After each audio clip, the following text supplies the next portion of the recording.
Thank you.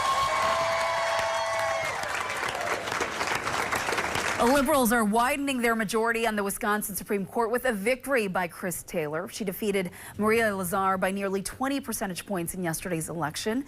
The race is officially nonpartisan, but has increasingly become a left versus right election in recent years.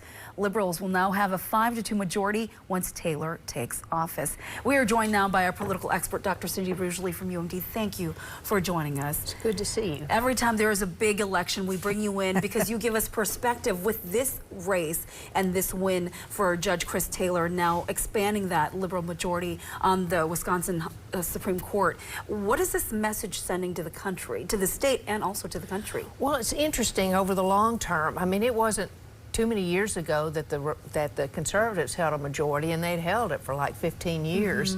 But since about 2019, the liberal branch has built up so that now that they have that majority, it makes a difference because they rule on things like there's been some laws, for example, in Wisconsin dealing with things like drop boxes and election stations and election laws.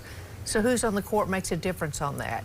There's been issues dealing with some historic laws governing abortion. And so those big are topics, out there. Big issues, yeah, so they're big issues that make a difference. So yeah, it goes into that.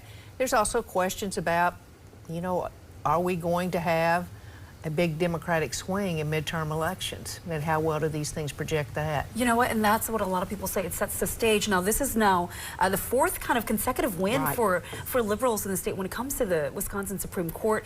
This is, are we surprised by this, being that Wisconsin in just the last presidential election was a Trump's, you know, voted for Trump? Right, and I mean, Wisconsin is most certainly a 50-50 electoral state. I mean, they voted for Trump, but then they turned around and voted for the Democratic U.S. Senate candidate. What was interesting about this, and I don't put too much weight into it, but it's something I look, is how many of these counties that are traditionally Republican went for the Democratic, and she was a Democratic candidate and everybody knew it, went for the Democratic candidate in this race. Yeah. Again, I don't read a whole lot into it because voter turnout is different. Correct. But at the same time, I mean, if I was, you know, some of these people running in statewide elections, I'd be taking a look at that. And I think that's a good point, too. A lot of people think, and a lot of people do, when they vote for those local races that really impact them directly. But a lot of folks are paying attention to these big statewide races. Right. For the Supreme Court, why do you think those positions are so important right now? Well, I do think they're important because of the type issues that are going before the court now. I'm not one of those people that say they vote party, but they don't come in with a blank slate either. Correct. I mean, they've got a lifetime of experiences behind them. And so I think that, you know, things like voting rights, you know, what are going to be election laws?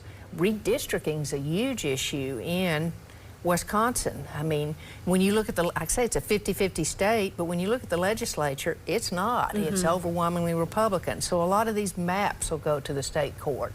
And so that's, I mean, the federal maps won't, but the states will.